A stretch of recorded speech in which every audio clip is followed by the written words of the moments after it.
about you guys?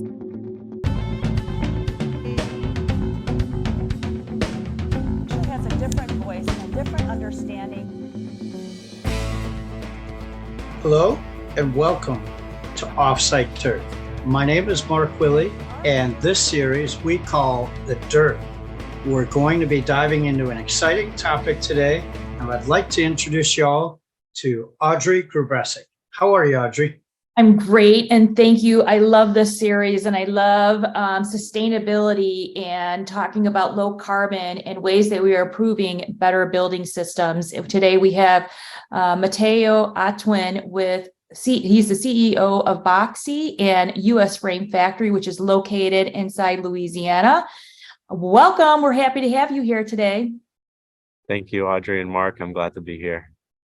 So we love that you have two systems. Obviously love that you're doing offsite construction and that you're using, a steel frame system. Can you tell us a little bit more about the workflow, the waste, and how that is all uniquely different in your company? Yeah, I'd love to. So I think a little background helps. We started Boxy to do modular prefab, what you might think of as volumetric modular. And we quickly realized that one of the hardest parts of modular construction is the framing, is the structural. And so we were very inspired by that, and we thought, well, we got to work on this part of it. We can't build up a big modular program without understanding the framing fundamentals. So we started US Frame Factory, and so US Frame Factory uses conventional metal stud and track, sort of what you would see with the Howicks of the world with FrameCAD.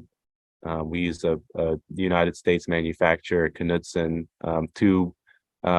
we can design things in software and then create CNC files that we push out to the machine, and then based off of that, create an assembly process. So really, it's targeting the structural element, it's targeting simplifying it, and simplification means reduction in waste, and means reduction in cut-off waste, reduction in material out on the job site getting rained on and having to be thrown away. And that's one reason we're excited to be on the show today, is to talk about what we call the zero waste framing, and how we want to encourage modular builders, but really all builders, that the technology is here for us to waste zero on framing. I mean, if you use steel, you can recycle any extra cutoffs, any punch outs. You can recycle all of that. None of it has to go into that waste bin.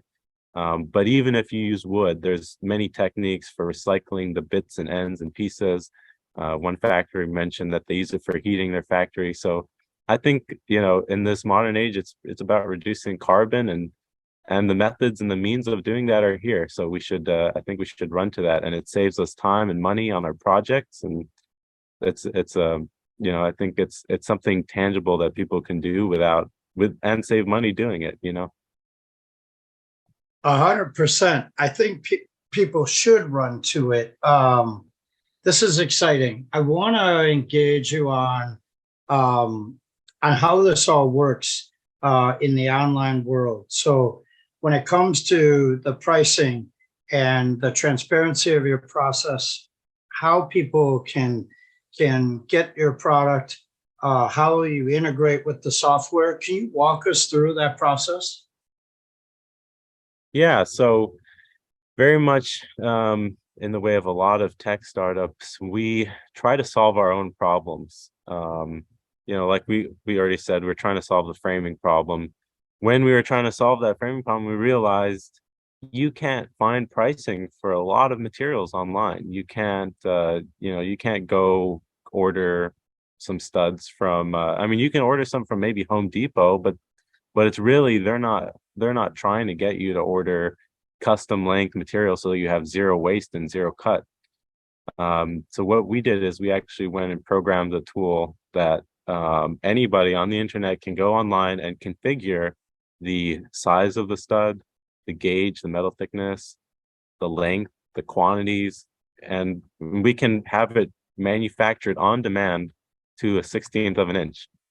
or less, So, and really the part for us is we want to showcase this. We want to see other people do it. We want to have that be the case for, sheets of plywood or pieces of drywall. We don't want to just see our product being sold online. We want to see this pricing visibility move to online so that estimators, so that people working on projects know what it will cost and don't have to go through this process of emailing and phone calls.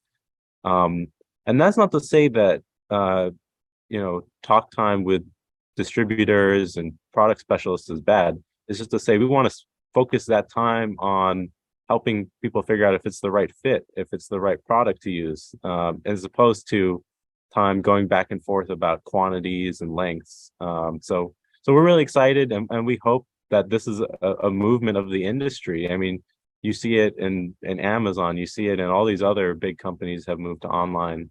So we think the construction industry needs to move online as well. And then there's super cool things that can be, products of that, byproducts of that, which are the software people use to design buildings can now be fed by that digital information. We can create APIs that allow people to say, look, you draw the walls on your screen, and then it tells you this is how much it costs, and this is what the lead time is, and just click to order.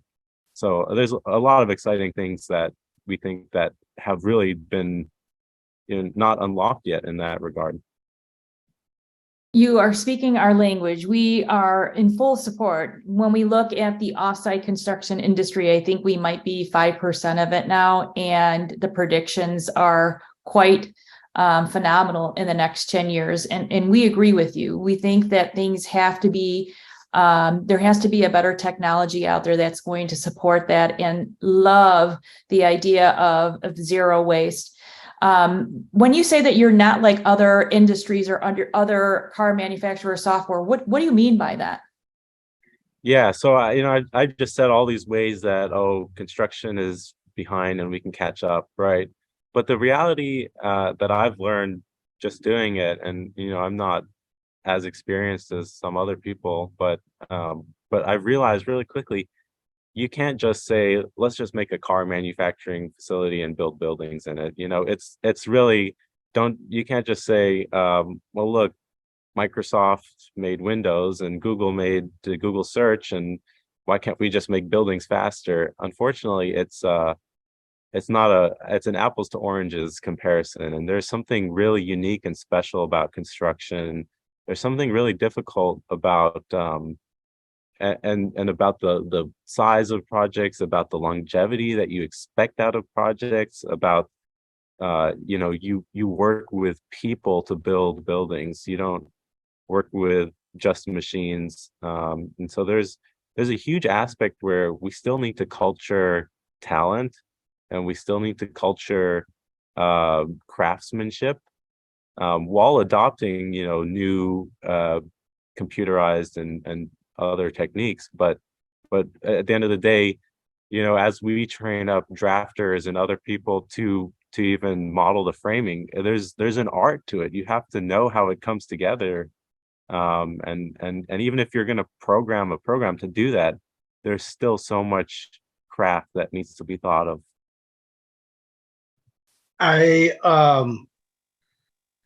Your final words were on the tip of my tongue. I knew you were going to get there with what needs to be thought of, because I've been blessed to have conversations with you for 2 years now.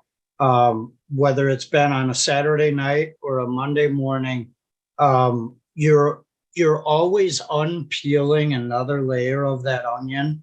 I've also been blessed to assemble your work and work on it from that regard. So the work you do with your brother, both at Boxy and the U.S. Frame Factory, we're just beginning to know the solutions that you guys are covering for. And I think there will be ongoing adaptations as the market calls for it. And thank you for being a leader in the space. And I love how your brand works, and I appreciate your nonstop, go get it, kind of let's run for it attitude. Really appreciate this talk today, Matteo. Thanks, Mark. And we've really appreciated and wouldn't be able to do what we do without, people who've been in it longer than us being willing to just talk to us, tell us what you've experienced and what works, what doesn't work, and kind of giving us just a base to build from. So we really appreciate having you as a resource. Aw, feeling the love already. So one last question, because I'm just curious. What type of products are you building? Are you doing multifamily? Are you doing single family? What are you doing? Hospitality? What is your specialty? What do you love to build? That's a great question. And I think one thing I didn't mention earlier is the heart of Boxy is that we want to see affordable housing being built.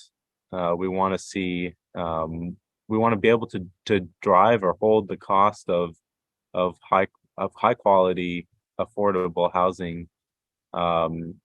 So we would love to build, affordable projects. But what we tend to see, because we work with steel, is that we end up working on a lot of commercial work, whether it's retail or multifamily. So there's a kind of what we want to do versus, what does the material and the market actually accept at this time. But we're always optimistic that we'll keep on chipping away at the cost and the manufacturing, and over time we'll be right where we need to be in terms of providing the quality at the cost we want. So And yeah. so on those projects, are you also doing the general contracting work or just supplying the product for then the installers and the individuals on site to actually create the product or the building? Yeah, so we'll do a few different things, but we're never the general contractor anymore. Okay. We did do one modular project where we did a general contractor, but now we try to be a resource for other people and a tool for them to build off of. So we'll provide panels, trusses, but we'll also just provide value added material that's cut to length and more customizable, more flexible. And we love to just be a support system for people who are trying to build with metal, try to show them the engineering process and the design process, and try to help them optimize their product. I love it. Well, Boxy and US Frame Factory, it's amazing how much you have grown in the last few years. Obviously, also expanding your profile and what you're doing in far as industrialize and working on these other projects. We think that you are definitely onto something, Matteo, and we're certainly pleased to have you here on Offsite Third. Thank you so much for being here. Thank you both for your time. This was really fun. Thanks. And Mark, one more show down, and thank you for being here on the Dirt series on Offsite Dirt. She has a different voice and a different understanding